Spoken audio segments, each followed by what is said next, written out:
Welcome everyone to episode 5 of Turn Zero. I'm Nick. I'm joined this week by Keegan, Mike, Josh, and Tim, who definitely knows how to play Legion Hannon. This is going to be week 2 of our mirror matches. We have an Empire versus Empire list. Both have Iden Versio. One might have Vader. All right. Josh, do we want to review blue players list? Yeah, so Nick, interesting today that our blue player is actually coming in at 799 points, who won the roll-off.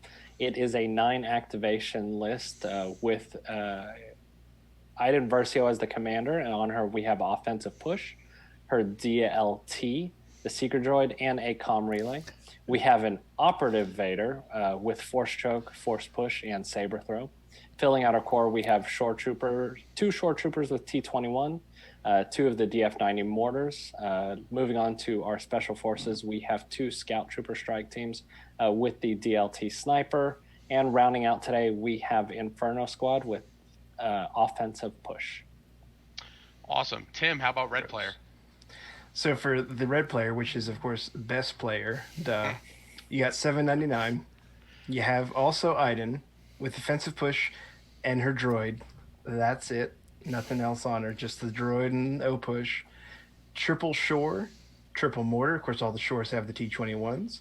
And then you have triple special forces who all have... I'm sorry. Double special forces, and one of them is Inferno.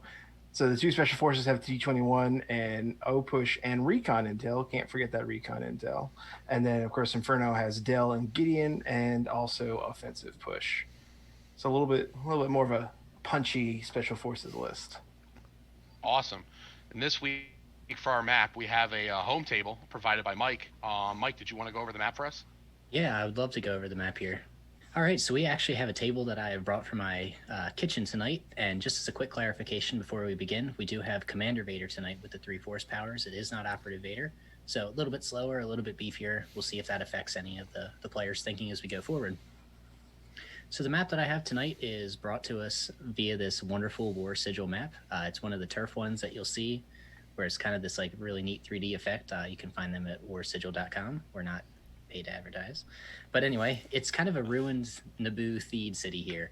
I took a lot of the buildings that Legion Terrain and Imperial Terrain have for their downtown Naboo setup, and we put it in this nice overground area. It's the end of the Clone Wars, and that's why we've got our Imperial mirror here. So tonight we have a lot of heavy cover buildings. There's a lot of wide buildings with windows through them. Those windows are assumed to be closed. You cannot shoot through like the gazebos and such. And then we do have a good fair bit of light cover here as well. You'll see a lot of different crates throughout the map. A lot of them are multicolored. Some of them are that barricade style. Those crates are light cover, and the river itself that you see flow through the map is light cover as well. It plays a lot like a crater that you'll see in the RRG or on TTS, where it's difficult terrain to move through, but if over 50% of your squad is within the river, you do have light cover. So even if you're making your way across, there's a little bit of protection. In terms of the little military tents that you see at the top of the screen there, they are actually hollow. You can shoot through them. It is heavy cover if you're shooting through. So it's not total line of sight blocking. Otherwise it'd be a pretty dense map that no one really gets shot. Great for clones, but you can go through it. Or for Vader. And for Vader. In the middle, we have this super cool, actually 12 by 12 piece that 6-Up Supply via Keegan has designed for me here. They do some custom pieces via commission, and it's actually this nice little, exactly range 2 by range 2 square that has an open building that you can walk through. There's cover inside of the building. There's some downed ships on it with some barricades, and it's a pretty neat piece to actually move through the battlefield. It's quite dynamic. It is not area terrain. So even though it does have a different base than the rest of the map, that is purely aesthetic. The only things that matter on it are the pieces that are there, such as the barricades, the ships, and the building. So now that we've talked about the map a little bit here, let's go with which side we want. We're going to go top and bottom, and tonight I don't have TTS up, so everybody knows that it's going to be the same. So, Joshua, which side of the board as blue player and Vader Iden do you think you want? I think what I'm choosing everything based on more has to do with red player being able to infiltrate. I think looking at it, I prefer the top, but I think that's going to give ISF some good places to infiltrate. So I'm going to choose bottom more as a defensive pick rather than an offensive one. Now, that's a pretty interesting thing, and it's something we didn't really talk about. There's a whole lot of infiltration on this table, so that will affect board choice. Tim, do you kind of agree with Josh's assessment there? Yeah, my only concern is, so you said the gazebos cannot be shot through, Or correct? I guess I should have said the rotunda. The actual buildings themselves that are brown and that seafoam green, a lot of them have Yeah. open windows. You Okay. cannot shoot through them. I think they're Okay. actually, as you But there's mentioned, like a big they're- archway building or something there that. Yeah, there actually is a pretty open gazebo. Yeah, You'll that see looks it in like the- it'd be shoot. Yeah. Yeah, like in you the can shoot bottom through left, that. just below the 12 by 12, and then in the top right hand corner, you can shoot through them. They're intended to be open. My apologies. I only ask that because I think I agree with the top being better here if you're playing as blue. But my only fear is that you can get those shots through the tents. Now that's heavy cover, which is great, but it's still getting shot. Better to not get shot at all. So I could maybe see a case for the bottom, but I think overall, I think you're going to probably be a little bit safer up top. And Nick, do you tend to agree with that as well? I tend to agree with I would rather have the top. Those two buildings on the bottom right there are nice line of sight blockers for for Vader. But at the same time, like I really like those tents, the ability to move through them. It gives you some versatility, and it keeps you on the side of the map that has the cobblestone on the custom terrain piece. I like the layout of the building for the top better. Keegan. Well, I can't make it completely boring, so I'm actually going to go with the bottom, and I'm going to bring my infiltrate expertise back from. I suppose Please. that's quote unquote expertise, especially since all of my infiltrate is with white defense die. I think the bottom is the top is great for a lot of the points they gave, but the bottom offers a closer path to get past that river and into that river if you need it. The blue's got a couple of speed 1 troops with the mortars. You've got Iden and the tack strike, so you can do your double moves and steadies, and you can time that for when that difficult terrain is going to be there, and capitalize on that timing in there better by having it closer into your areas with rollout and advanced positions. So I think there's some interesting plays in there. I also like the opportunity with the deployments that I know are in there to screw around in that top right corner with my own infiltrate and start locking in some areas up there. So I'm actually going to side with the minority here. I like Keegan's comment here to start with the bottom for 2 quick reasons. The blue player has Vader, and the larger line of sight blockers that you can actually get total coverage from are on the bottom. They're a little bit closer to the middle. And in terms of the top left-hand corner, if somebody has a tack strike against you with like 3 ISF, there's not a lot of pure line of sight blockers up there. And even though the top is potentially a better position to move in from the start for an entire army, you're also a little bit more exposed. And when your opponent outranges you, I think that's a problem. So just to keep things interesting tonight, we're going to go with the bottom for blue player. And in terms of the deployments and the rest of our battle cards tonight, we are going to be playing intercept transmissions, payload, key positions. So that's actually pretty damn great for Vader. Roll out, advanced positions, and major offensive. And then supply drop, rapid reinforcements, and clear conditions.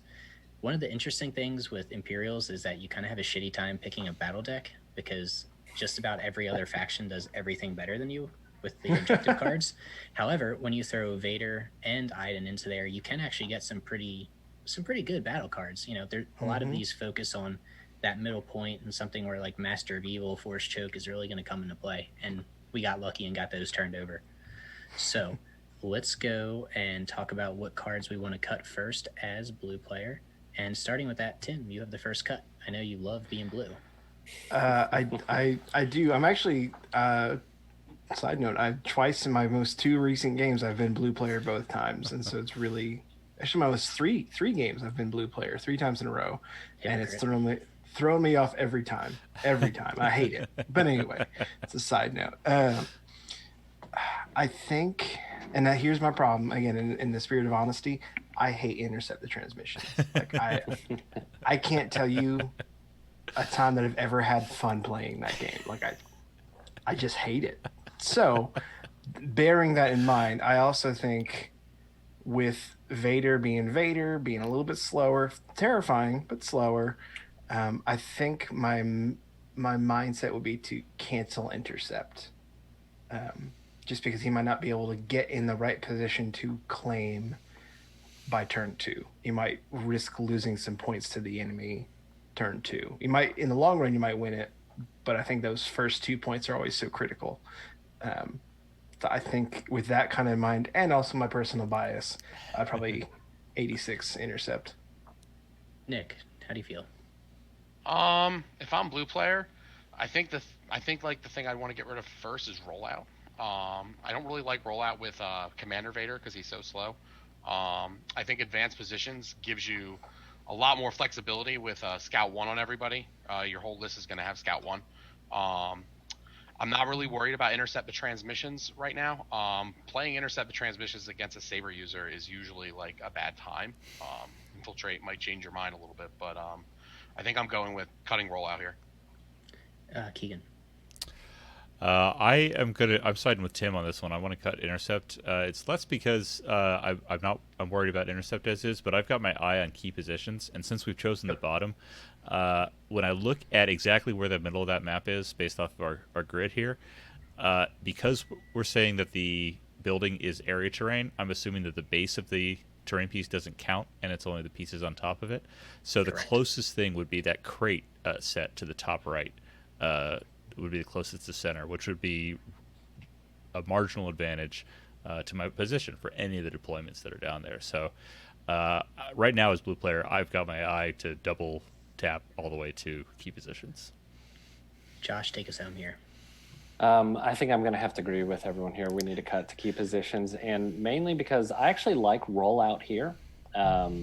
Because I have more range 5 than the red player does. I have 4 units that have potential for Pierce to hit at range 5. Even though he's going to beat me at the range 4 game, I think I can whittle him down enough before he becomes effective. Intercepts, what I don't like about that is the fact that he has 4, red player has 4 units that can infiltrate in. Invader's going to take a while to get there because this does not have Darkness Descends in it. Right. So it's going to take up until turn 4 before he starts becoming effective.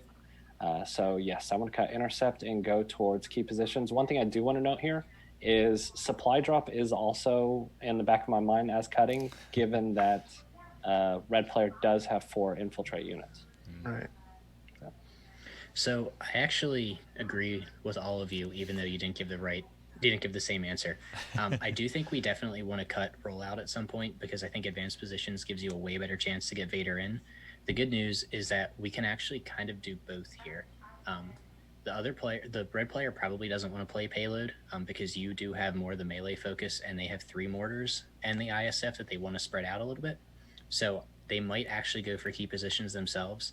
It does give us an opportunity to potentially get advanced positions and key positions. So we are going to cut intercept to start here. Cool. Did I say that wrong? No, I said that. Yep. No, I said that the right way. Yeah, Yep. we're going. You got it right. You're good. Yeah, you're good. I confused myself. You got it. So going into the first cut for the red player, we are currently playing payload, rollout, and supply drop. And Nick, now that we swapped over to the red side, what does red player want to do? Well, I probably want to keep supply drop. I'd probably go look at payload. I don't really want to cut payload. If they want to play key positions, let them cut payload themselves. So maybe I'm cutting advanced positions to, get rid of that scout move off of Vader. We are on rollout still. Advance is in the second slot. Right. Yeah, Nick voted to cut rollout last time, so yeah. Okay, well, he's probably right. You can't always get what you want. Always get what I want. In this case, I'm passing. Ooh. Well, fine. The big pass. Keegan, I can't cut rollout. I'll pass. Keegan, take us home. What do you think? I actually, Tim, as much as Tim hates intercept, I think we've made it very clear that's how much I hate payload. However, I've never played payload with red defense die units, so I'm gonna feel sporty here and go ahead and say that's not my biggest concern right now. I'm actually with Nick here on passing. I like the pass because advanced position. If my opponent is going for key positions, he's going to kill payload anyways. If he's going for key positions and kills payload, he's not going to kill rollout, which means he's not going to force me into advanced positions. And why I don't want advanced positions, I have 4 infiltrating units. Advanced positions can crush an infiltration zone, and really limit my options quickly. So I want to avoid that if I can, and I'm in a pretty good position to go into my second veto if I just pass here. Joshua. Interesting you say that about the advanced positions blocking the deployment, because blue player's going first, and he can also block your deployment using Iden to infiltrate first, which would, I think, help you more if it's advanced positions, because you'd at least be able to recon intel those units into a better spot. But however, I am going to agree with y'all here and pass, because advanced positions is going to put Vader into a better spot. And I know there it is. You stole the words out of my mouth. But yeah, that's and the blue right. player is going to have to decide whether to cut rollout or payload. And I'm just not going to give him a free pass on this one. So I'm going to pass myself. Timothy. Yeah, I think, I mean, again, honestly, Josh took the words right out of my mouth. Like, that's my main thinking is if I'm red player and I know blue player has Vader and I willingly give him advanced positions, I'm just giving him an opportunity to get his Vader so much closer. That could be potentially an entire turn where Vader gets to actually do something instead of move. And that's terrifying. Then the other thing is also, if you look at the lists, again, the red player list is the one that has a recon intel. So why would I give my opponent the thing I paid for for free? No. So I agree with the pass. I do think, I don't know, maybe I'm going to have myself. I think that might not matter in the grand scheme of things, but at least you're not giving to him for free. At least you're going to make him pay for it, if nothing else. But yeah, I think Vader moving into position any faster than he can is a bad deal for the red player here. So yeah, absolutely, I would just pass again. Yeah, I think Nick hit the nail on the head here, and everybody kind of agrees with that. We definitely want to pass. 2 things we didn't mention. Red player doesn't know what blue player's command hand is. They do not know at this point if Darkness Ascends is in there. And advanced positions would give Vader Scout 2. So even if you're able to scout and kind of block him out, you're still Scout 2 in somewhere. That's not a short distance. Yeah. The other thing is it gives blue player a chance to make a mistake with the next pass or with the next ban. Red's kind of okay where they're at right now. You know, it's not the worst situation.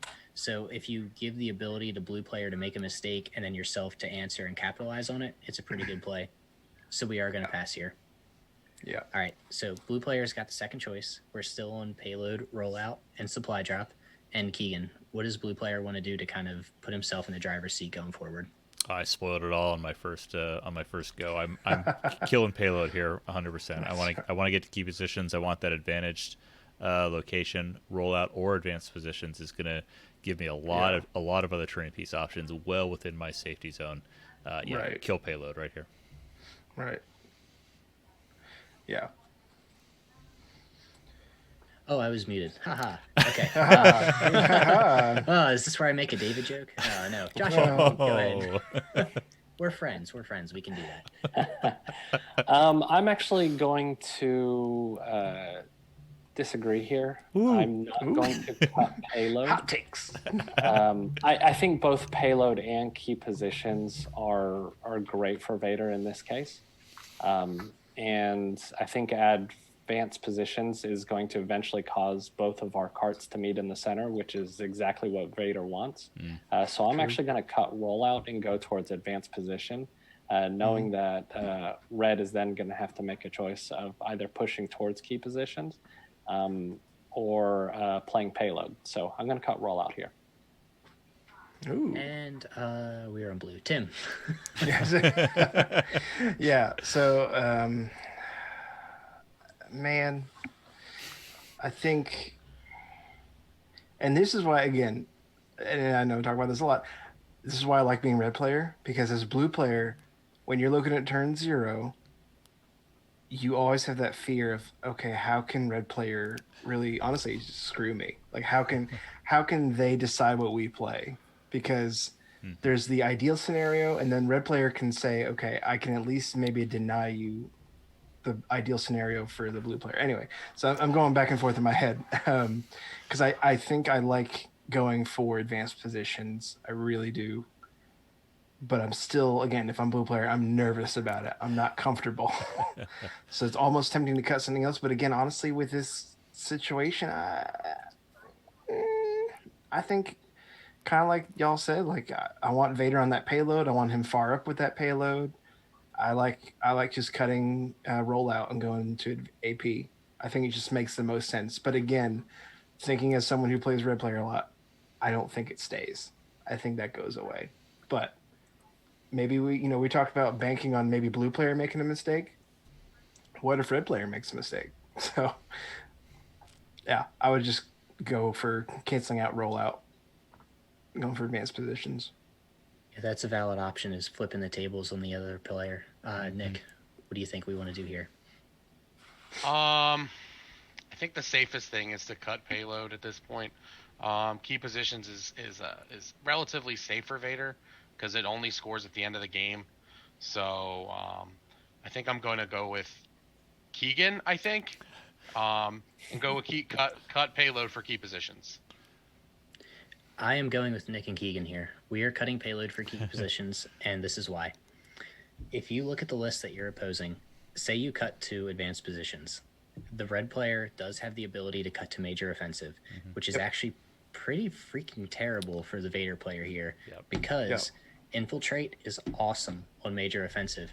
When you can throw down 3 shores in the panhandle and really pressure the opponent from the start, and then drop 3 ISF plus Iden off to the side and create that dual flank, you're giving your opponent the ability to create that double-sided battle that you really don't have the forces to oppose with. On a one-on-one fight, blue player is going to win. If red can stretch you out, red's probably got this handily. So I think we cut payload to go to key positions here, and at very worst, if red wants to stretch you out, it's going to be on advanced positions where you get a little bit of flexibility too. Right. Well, and I think too, it should be said, I think a lot of people underestimate that. I like the term you use. I never thought of it this way before, but that panhandle on major offensive, I think a lot of people ignore that, and that's a mistake. Like that can be a really good setup for a good pincer. And so yeah, being able to put that out there would be great. But yeah, honestly, sorry, I know I already spoke before, but it's just as you were talking, it was jogging my head. If you're a blue player, you don't hate rollout either, right? Like rollout you're not too far if you put Vader in that corner, that bottom corner, you can kind of get him close into that key position, so to speak. Tim, nobody puts Vader in the corner.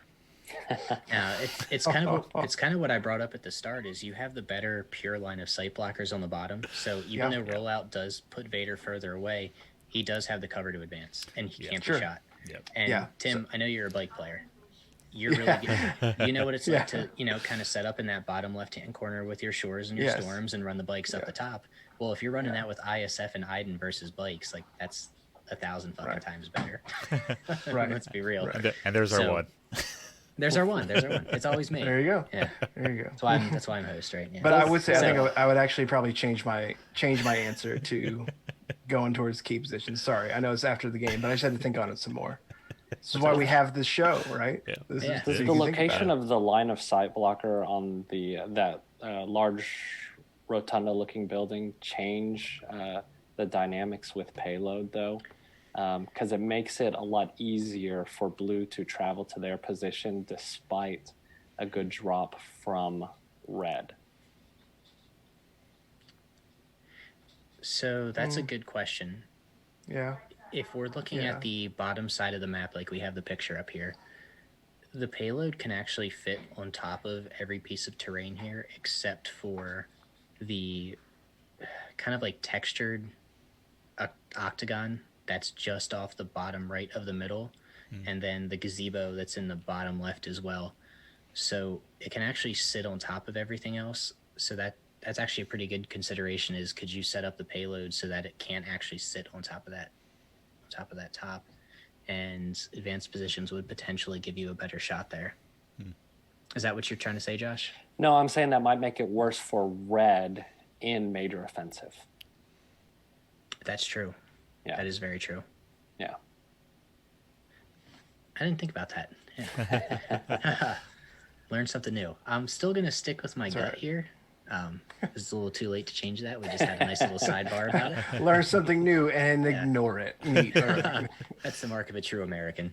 But That's anyway, on to red player. Oh, we might cut that. On to red player's second See me choice. tabala. We are at key positions, rollout, and supply drop. Joshua, what does red player want to do? I think red player actually wants to pass here. Rollout is going to give a decent approach for that center KP, and actually the closest KP. Is it going to be that box that's kind of at 2:00 from? So, this is the fun part. Yeah, so the little down part of the ship that's in the right-hand corner of that diamond of the cobblestones and the crates are equidistant. So blue player gets their choice. Oh, are they really? Oh, okay. And I did that on purpose. So I think either way, looking at it, that's still, because of the way rollout plays, that's still going to be advantage towards red player because it's going to be on his side of the river. I think you pass here and just try to wait out those range 5 shots and try to kill Vader, because Vader's going to have to get into the open in order to take that center KP. I think you take rollout and or you pass here and leave everything as is. That's a really good thought. Tim, how do you feel about it?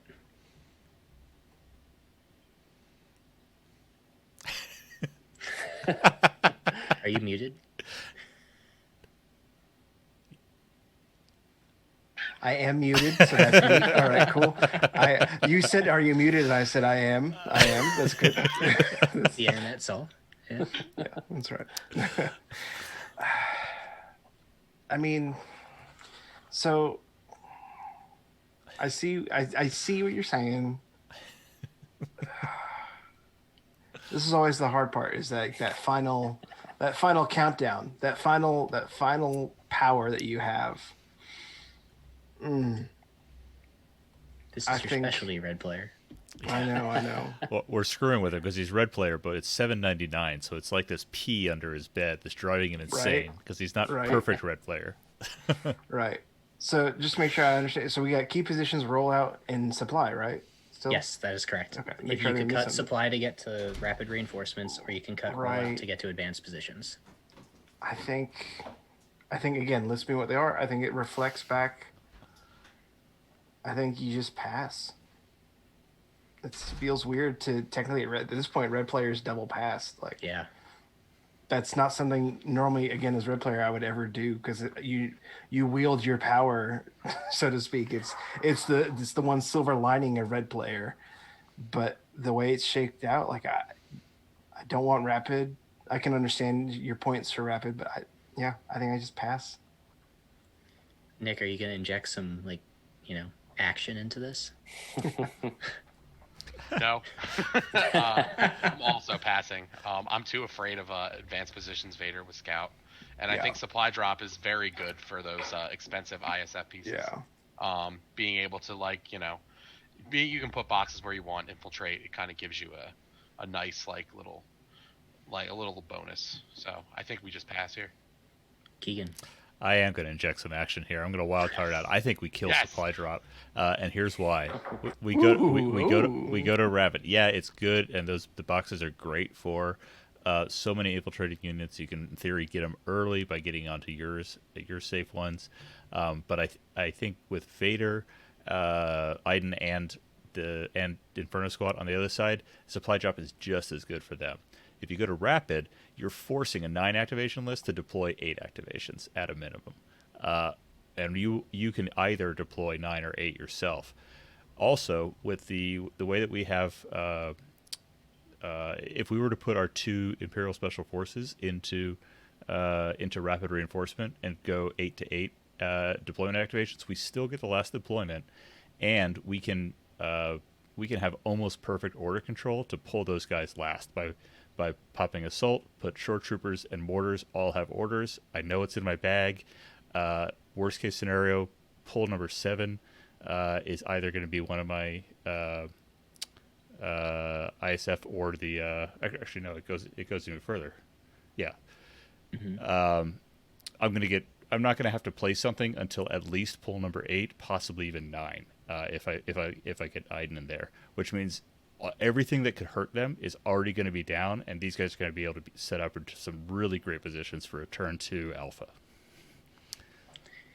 So, I was kind of dead set to go with pass until you spoke there, and now I'm kind of on the fence because you do kind of get yourself a better infiltrate, and if you keep Inferno on the table with rapid, you can actually coordinate on one of those orders and get just about everybody in the bag except for like Vader, and even if you move, except for like Iden. Yeah. And if you move Iden early, like who cares? She's just gonna shoot turn 2 anyway. But I forgot about coordinate. Yeah, that makes it even better. They have coordinate, it makes it even better. Yeah, so I forget about it too. Play assault. Yeah. Iden orders herself, orders Inferno, or not herself. Yeah, all right, it works. If she can order 2 of the mortars, or two of the shores to coordinate to the mortars, and then she can order Inferno to coordinate to the shore, who coordinates to the mortar, and then you have just Iden and the ISF in your bag. Yeah, which is that's the perfect setup. Yeah, well, not perfect, almost. So perfect. $7.99 perfect. Yeah, and is there any, before I make my decision, because now I'm super unsure, is there anything on the Vader side that would potentially want to rapid reinforce? Like, just, I don't think so. They lose. Right? I think you stick your strike teams in there, probably. Maybe your mortars. You lose a round of retinue if you put Inferno Squad in there. That's true. So if we're playing supply drop, is there anything outside of, say, the free aim that's really, really good for the ISF list, the triple, right? I guess the medic is okay because you're bringing back expensive models. Marksman. The Vader has an equal chance for that. They already have marksman. Oh, all right. So that's less good. I should read Imperial lists from time to time. So, marksman's pretty neat. That's all you need to know. Don't worry about it. It's on my Cassian. I love it. That's cute. As good as Keegan's point is, I do think we are going to pass here. We're going to do a double pass with red. Supply drop is still really good because you can infiltrate the ISF onto it, and you can potentially give your shores marksman. And there is coordinated fire in the deck, so marksman shores with coordinated fire is just like sickeningly good. So we're going to pass for the second time and go into our start of deployment with key positions, rollout, and supply drop. Nick, who do you think kind of walks away the winner here? I like Vader. I'm a Vader fan, but I don't know. That's a lot of infiltrate on the other side of the table. I'm going with red. It's probably wrong, but I think red takes this. They have the firepower. All those infiltrate units. 3 shore troopers with T-21Bs. That's a lot to deal with. I'm going with red player. Keegan. I think it's going to be bloody, but I'm going to go with blue. Vader and the snipers bring the Pierce to counter some of that firepower, and playing key positions with this team feels pretty strong. Tim.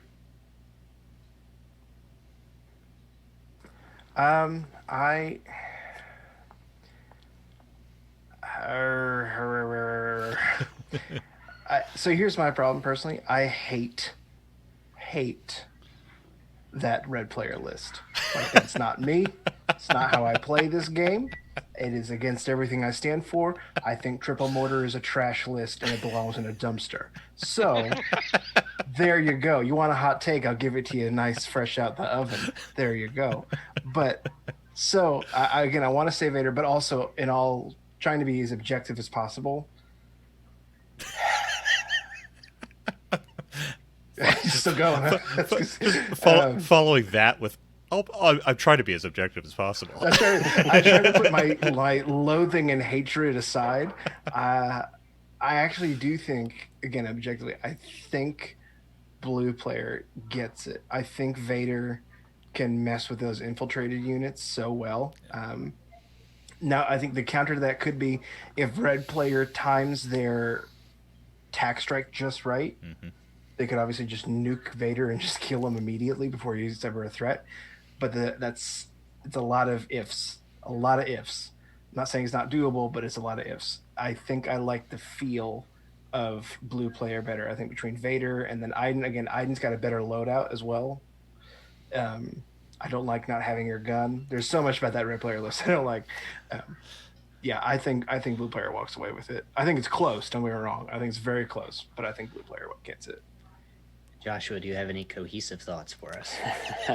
Yeah, just for clarification, the two possible spots for key position are going to be that terrain piece that's at 2 o'clock, and then the terrain piece at 10 o'clock.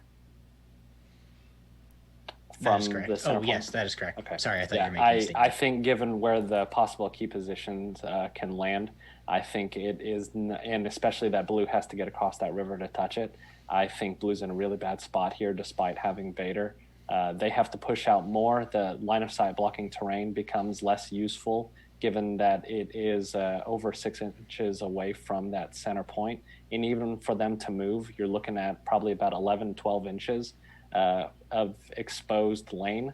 I think that red takes this fairly easily because they don't have to do a lot of movement here. I tend to agree with you guys. I think red is probably going to win this, with the caveat that if red plays a good to great start, they should crush this blue list. But if they do make a mistake in their deployment, or if they make a mistake turn one and dice just don't go their way, I don't think blue is out of this by any means. But if status quo holds, I think red should probably walk away with a fairly comfortable victory by the end. There's a lot of dice to throw, and the Inferno on red side has the potential to just like straight out eliminate a shore squad that blue has, and there's only 2 of them. So if Inferno can get a shot on the shores, I mean that's pretty devastating, and being up in activation means that you probably have an opportunity to do that. So I do think red has the advantage. I think they probably win. If they make a mistake, I think blue is right in it though. So speaking about blue player, this is actually Vader list that I ran last weekend with one of Nick's locals. It was a lot of fun. It feels pretty good with the comms relay being able to get Vader in order every turn and still get the benefit of like Iden's really good cards when she doesn't have to be the focus. Keegan, what do you like about the list? What do you dislike about it? I like the balancing of it brings Inferno squad. You get the Iden Inferno synergy, but also bringing the 2 strike teams. I don't like sniper dominance, but I think that tac strike on 2 strike teams actually has a little more oomph than we give it credit for, and so that's a cool thing. I don't know what I'd change because I don't really know Imperials that well, but I love seeing Vader out there more. Yeah, piercing crits are pretty good when they're at range 5. Yeah. Tim, this seems like something you would play. This is, you're absolutely right. That first list is something I would play, probably minus Iden's sniper. I think I would have her going up there with Vader. I would probably switch that out for her repeater gun. It's not saying that's good. That's what I would do. 2 very different things, but I think I would run that up there with her, and kind of almost give your opponent 2 targets to try and kill, and in the hopes that one of them survives and is enough of an impact. I would think honestly both of them would survive, again with the right positioning, but it is hard. Reason why, I think it'd be okay, but go ahead. It's kind of fun with Commander Vader and Iden with her droid, because with her recover card that's in the deck, both of them have like 8 health. Yeah. And both of them are red dice, and 2 of those are shields, and 1 is pierce immune. Like, that's a lot of wounds to chew through. Yeah, it's a lot to chew through, and both Iden and Vader can hold their own and deal a lot of damage and wipe squads. Like they can just go in there and wreck face. Yeah, and we left the loadout blank on Iden, so you could like potentially just throw tenacity on there, and if it turns out into a deployment where you want melee Iden, like a melee Iden on one side and melee Vader on the other is nothing to sneeze at. That's my other thing too. I guess as far as critiques go, I don't, and I get the order control, I get it. I don't like comm relay on her. I much prefer Overwatch, because getting Overwatch from that little droid is so terrifying for your opponent normally. Like, that is so hard, because Iden can be just in the right spot or whatever, but then if the droid's close enough to trigger it, she can shoot someone else who's already gone. It's just the positioning options it gives you are just so vast. I think for 4 points, I think I have to take that. But I get the comms relay. I get that control. But maybe we get lucky and Vader drops like 20 points in a couple months, and we can do that. That would be sure, cool. Sure, but, exactly. exactly. I've basically used up my slot here. Joshua, what do you think about the list? I think one of the reasons why I said this was Operative Vader earlier is because I thought it was, and that's actually what I would do. I would drop the Vader down to Operative Vader, and that gives us 20 points to work with. It does. One of the issues that comes up here, being Iden and Commander Vader, is the fact that we don't have strict orders for these shores. I would look at doing two things. One of two things: either putting an officer on one of these shores to bump them up to 2 courage, and also give the chance to inspire. Or I would put a medic on the board. So if Vader does take damage, he essentially does have that 2 health, kind of. Or that can go elsewhere. But the main thing that I'm getting out of that is I'm getting speed 2. And I think with the return of a lot of heavies we're seeing in lists, then I think the combination of force throw and force choke is going to be a lot more effective, helping you clear the board here. Yeah, so you brought up another point that I didn't think about earlier. So when you talk about the comms relay and the control, one of the things that's terrible about Operative Vader is it's 6 wounds without having a delay card. You kind of do have that now. If you play an Iden card that Vader doesn't really need to do anything but still get him in order, that 6 health becomes a little more manageable. And if you throw that medic on the table to kind of shadow him and follow him around, you can keep him moving pretty well. So that's something that I'm definitely going to think about. Nick, how about yourself? I mean, I don't play a lot of Imperials, as you know, but the list looks like a lot of fun. Like I said, I love Force users, and Darth Vader's really cool. It's cool to see him play. This list looks like it can do a lot of different things. You have a lot of range 4, range 5, the special forces, Pierce on the snipers, mortars, suppressive. I don't know what I would change about the list. Bringing in a medic would be nice, but I don't know where you find the points to do that. So, yeah. Yeah, it's fun. I think it'll be a good time. It's going to make me really sad when I shelf this in November 20th when Maul drops. So I want to get my fun with it while I can. But yeah, thank you for joining us, everybody, tonight. It's been a lot of fun to kind of go off the rails a little bit. This is our first episode that we really haven't agreed on everything, so that's probably a good thing, right? You're welcome, America, or wherever you're watching. Sorry. We do have some German viewers, so welcome to Germany. Yeah. But anyway, I'm going to close the kindergarten for tonight and take Babyface home. So thank you for joining us, everybody. I'm Tim Henry, reminding you to hide your Vader and hide your Iden well, kids, because those ISFs are coming for you. I'm Zach Berry, and I put corn in my chili. I'm Keegan Evans, reminding you that whether it's 3 shores and borders or 3 glasses of tequila, Tim hates flights of 3. You're damn right. That's because it's a fake flight. That's right. That's why I ain't leaving the ground. But continue. Sorry, go ahead. And I'm Nick. Please nerf clones. Please. Please. Oh, God. Please. Well, I've never heard that take before. Really? You want to elaborate on that? Please. That's such a new idea. Relax, hermano.